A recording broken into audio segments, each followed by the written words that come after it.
Good evening, Jennifer Cottrell. I would like to take a few moments to express my views on the termination of the superintendent. Dr. Asplin, I recall the first meeting I ever spoke at here and discussed my frustration on how the school system had failed my son, who at the time was an ESC student at RHS.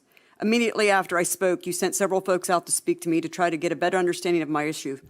I was impressed and thought to myself, he actually listened and seemed truly concerned. I had hope that we were going to make some huge progress for our ESC students, and I truly felt we could work together for the best interests of these students. Then one evening, as you said on the dais, you called out the ESC parents that spoke regularly, and we all know I spoke very regularly at the time, liars. That was a huge slap in the face, not only to me, but to my son, as he was the one I was fighting for. At the same time, you patted everyone in the ESC department on the back for a job well done. It was at that point I realized I was going to have to fight even harder for my son and those like him, and that's what I did. I rode the ESC department and hounded them daily. It wasn't going to let your words that night or lack of action stop me.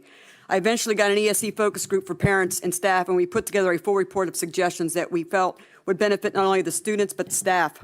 Had you helped us with that at all schools, we could have shared that data across the district and used what worked in one school to help another.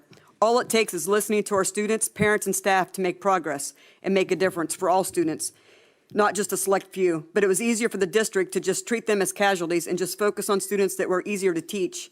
Maybe for once someone could have put themselves in their shoes and you would have realized these kids had huge potential. Had the district paid a little bit more attention to what we were saying, we could have turned that ship around. Let's not forget how long it took to fight to get laptops distributed to the most needed students. That should have been a no-brainer and been done immediately, but instead we had to fight for them, and it took many months to get them in the hand of students, and to be honest, some are still waiting. I recall a meeting with you in July of 2021 and provided you a 2-page list of issues that I had received from RHS staff and parents.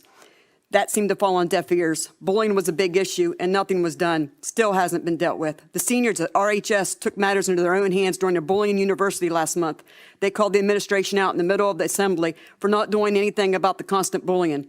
We have seen the videos from that day that the students took, and Dr. Godfrey can attest to what those students expressed. And here we are with another issue swept under the rug at the expense of our students. What does it take for you to just admit that the district has made mistakes, acknowledge it, and then do something about it? That, sir, would have gained huge respect from this community, but instead we are met with constant denial and lies.